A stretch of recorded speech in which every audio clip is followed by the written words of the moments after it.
One day, Yen Si saw a very auspicious planetary alignment. Curious, he sought news only to discover that the Venerable Lao Tzu had decided to leave his position at the Royal Archives and renounce the world. Yen Si hurried toward the mountains, searching for the wise master, afraid that his wisdom would be lost forever. His quest was finally over when he caught up with Lao Tzu near the Hankou Pass. Yen Si humbly approached Lao Tzu and said, "Revered sir, you are such a wise man, and these are such troubled times. Could you write just a few words to help man understand the nature of things?" Lao Tzu was so moved by this plea that he immediately sat down on the prayer rug that Yen Si provided for him. Then, with the stroke of his brush and a handful of bamboo sticks, the spiritual masterpiece referred to as the Tao Te Ching came to be. This book of 5,000 words contains powerful insights into the nature of all things in the universe. The Tao is considered by many the most powerful teaching the world has known. Please join us this week on Aspire as we explore the Tao of the heart.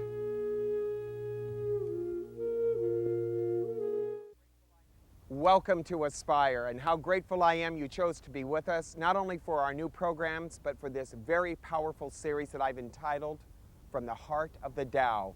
We're going to work with 8 powerful teachings in the Tao, and we're going to begin in this particular program with the Tao of the heart, because the Tao does not work from the mind, from the concepts of intellect.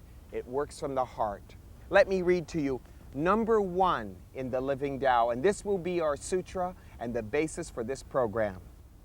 The Tao that can be told is not the eternal Tao. The name that can be named is not the eternal name. The nameless is the beginning of heaven and earth. The named is the mother of 10,000 things.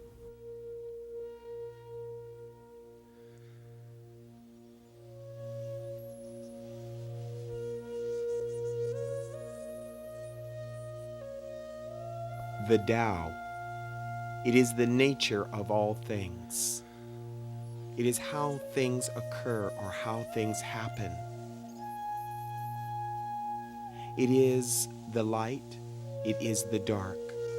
It is the in, it is the out.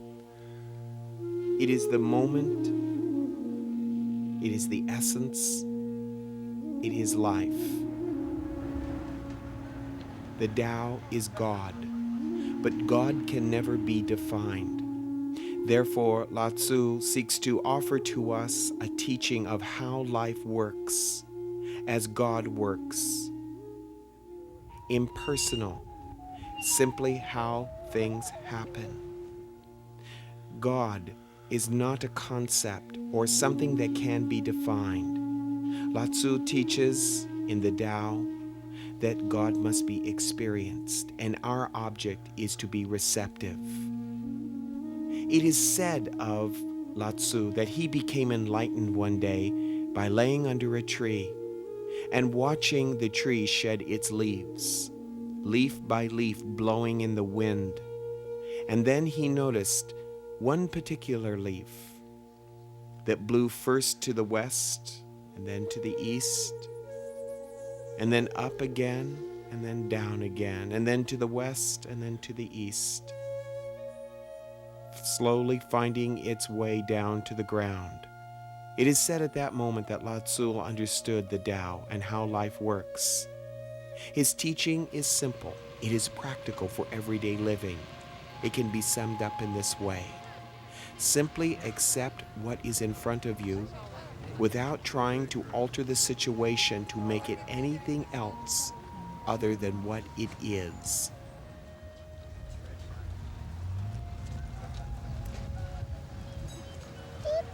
Yeah. Can you say cheese?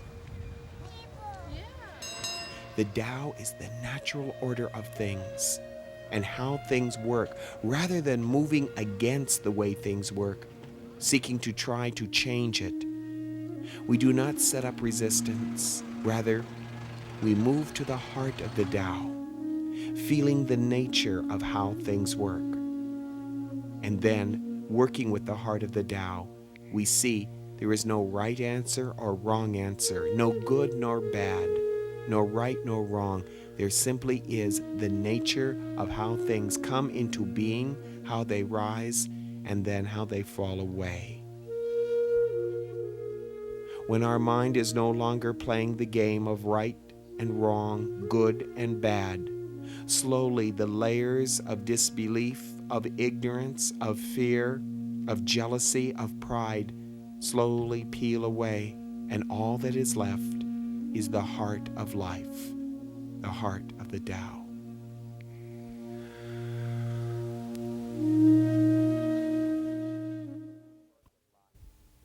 The deepest mysteries of life are the mysteries of the heart.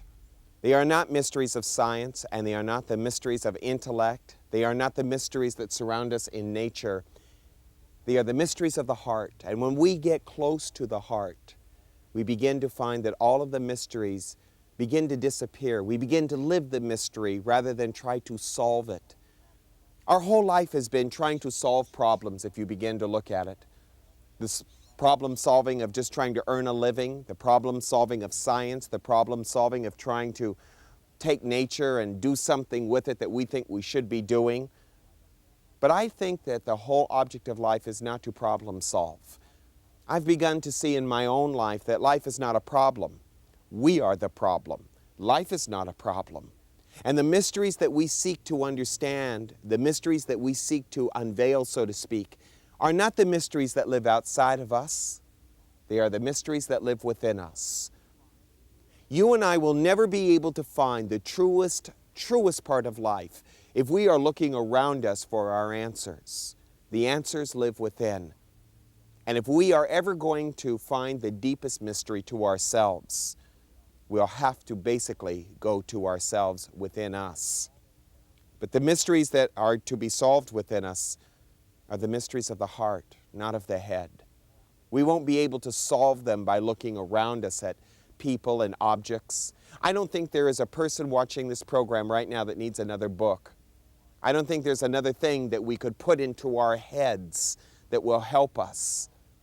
We need more time with ourselves and to work towards the most powerful attribute of living, the heart of us. Now, when I say the word heart, I know a lot of you probably think that I'm talking about the feelings that you have. Maybe some of the feelings that you have that well up within you in the form of jealousy, or in what you call love, or what you call anger, or what you call frustration. But that's not the heart that I'm talking about. The heart that I am talking about is something vastly different. The heart that I'm talking about is something that is an empty vessel. In fact, there are no words for it. Even as I stand here and talk to you, I hardly have words to say about what the heart is, because the moment I try to define it, I lose it. The moment I try to define the infinite, to make it fit our finite minds, I lose it. There is no definition for it. People often say, I need to understand what you're talking about if I'm going to do it. If this Tao thing is real, I need to understand it. How do I understand something that you can't talk about or that you can't define? You can't understand it from the point of view of your mind. You can feel the Tao. You can feel it very deeply within you. You have felt it many times in your life and have just kind of cast it off. And the reason we cast it off is because it's illogical. We think that anything that is logical, rational, then must be right or true. There are many things in life that are illogical. Life is illogical. You just have to flow with it. If you don't flow with it, then you're going to miss some of the most beautiful things of life. You're going to miss your happiness. You're going to miss sorrow and understanding what it really is all about. You're going to miss your joy and your gladness as well as your tragedies. You're going to miss your life, and worst of all, you're going to miss yourself. Because the truth of the matter of life is that life is occurring. It is the deepest of all spiritual mysteries, but it is not something logical. The logical mind wants to solve life. rather than to live life. And if I'm busy trying to solve life rather than to live it, I will miss it. So it comes time for some of us who have been working within ourselves maybe to surrender a little bit to the Tao and not to be so intellectually oriented on what is right and what is wrong, good and bad. We don't need any more philosophies and theories. There is nothing on this program, believe it or not, that I can really teach you. I'm not here to give you philosophical insight or my beliefs on life or what I think you should believe in, because I don't know what you should believe in. I don't know if you need another philosophy. I know I don't. I'd like to offer you an insight, an alternative. Maybe you know too much.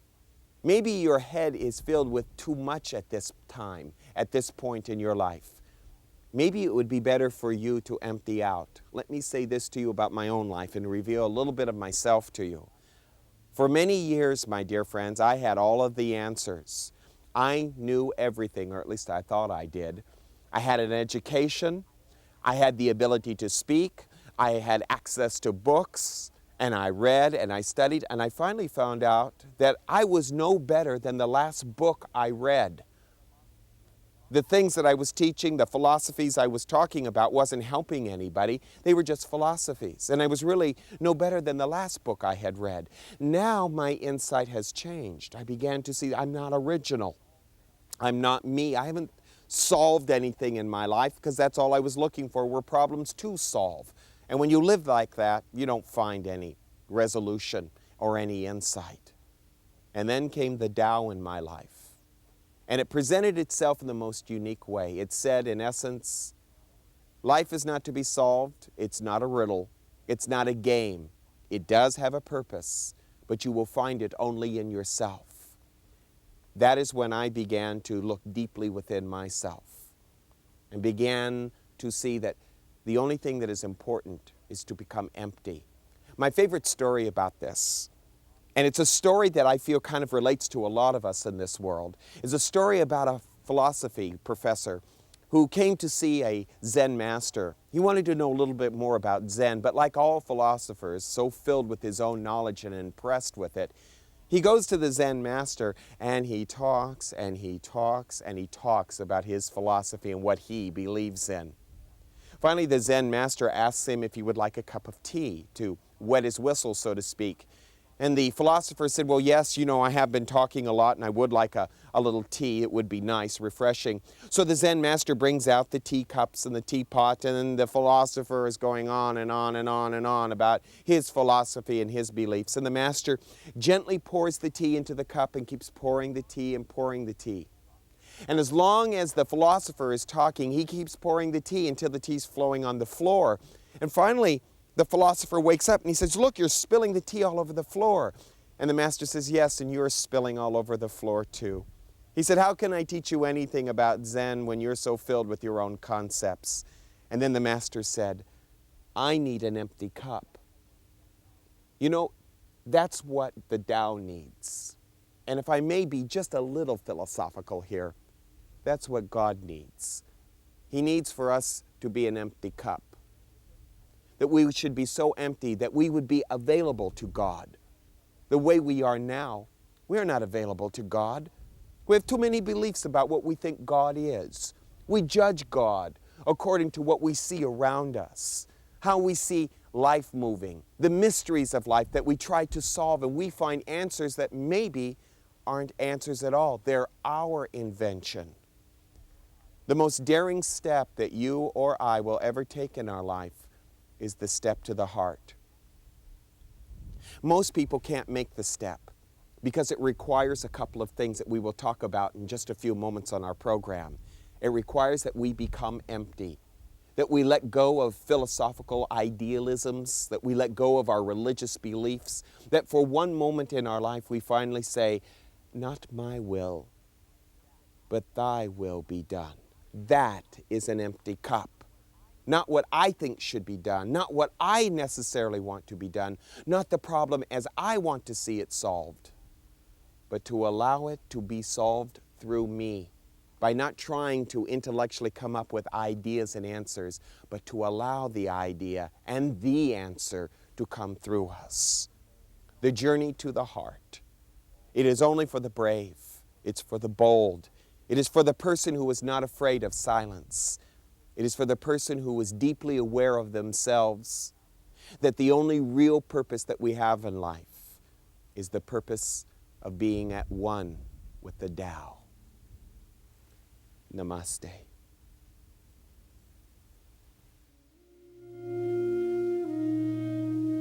Let's just take a moment and allow for the Tao of the heart to have its will and way within us.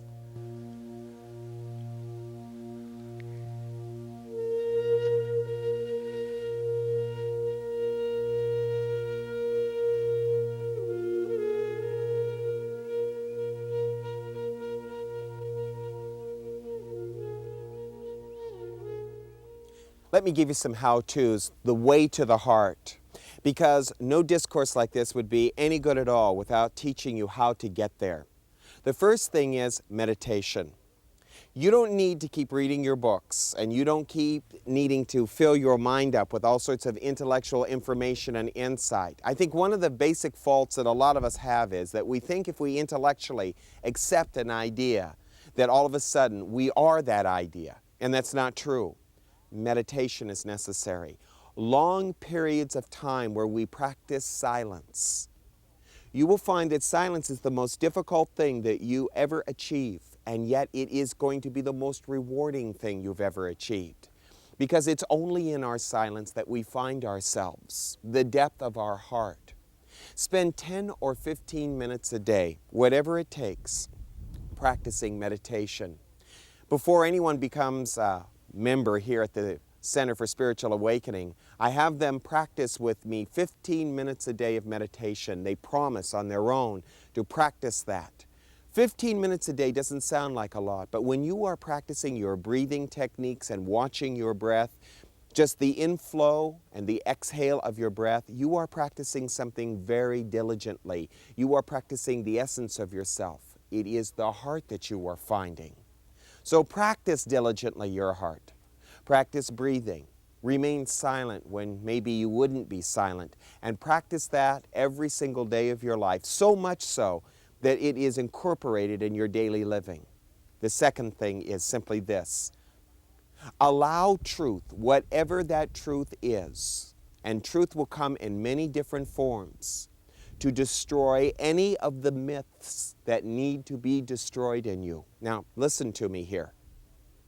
We need to allow ourselves the privilege and the opportunity of letting go of some of those old myth and religious beliefs that we have that have kept us right where we are. You see, the key to this is simply that we are practicing letting go of the things that have kept us from knowing the Tao within us, knowing God within us. Please remember the little example of the Zen master with the philosopher. The philosopher was so busy being filled with his own speculations and his own beliefs that he couldn't listen to anything new or beautiful or fresh coming in. Truth does one thing. It brings about the opportunity to destroy the things that are not necessarily of the truth. Truth gives and it takes. It builds and it destroys. And the destruction of a lot of our myths, our beliefs, and our attitudes about life that are really not true, they're just based on intellectual understanding or habit, need to be destroyed.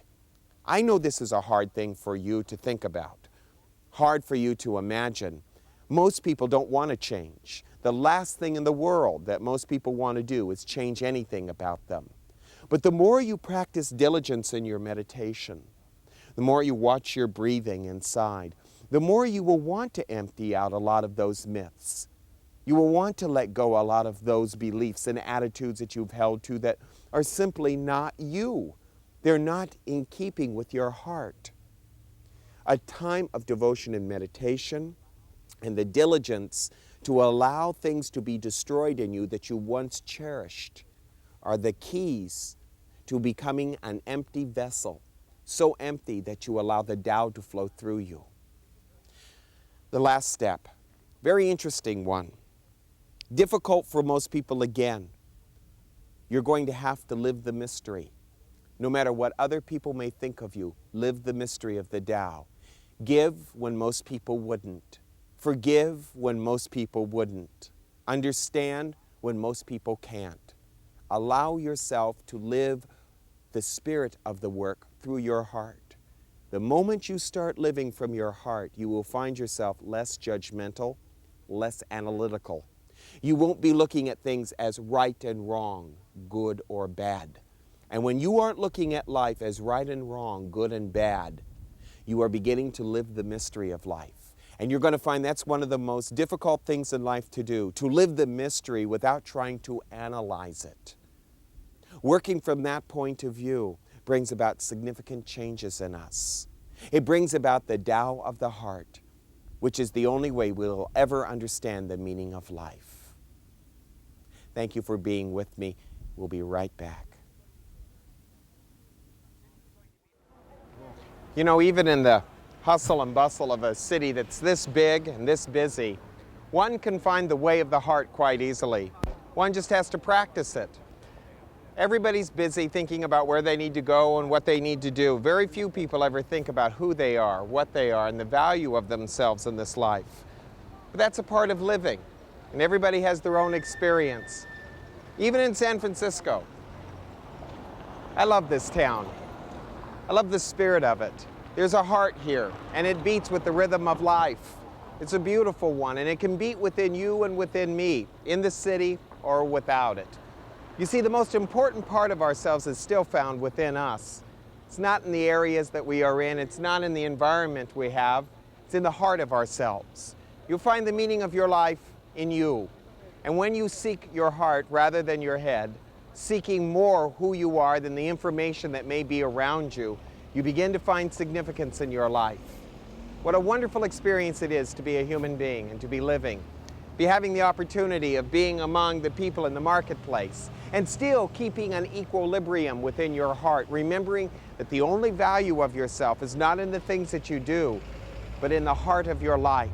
This week, see if you can put more heart into your living, a little more of your breath in everything that you do. If you spend time, even in the marketplace, like we are down here in Chinatown, still being aware of your compassion, your love, the most important things in life, forgiveness and understanding, you'll find that your heart beats with the heart of life and the synchronicity of life. And all of this will kind of make sense in a way, that everybody is doing their thing in their own way, finding their own sense of purpose. Thank you for letting me share with you the Tao of the Heart. See you next week. Namaste.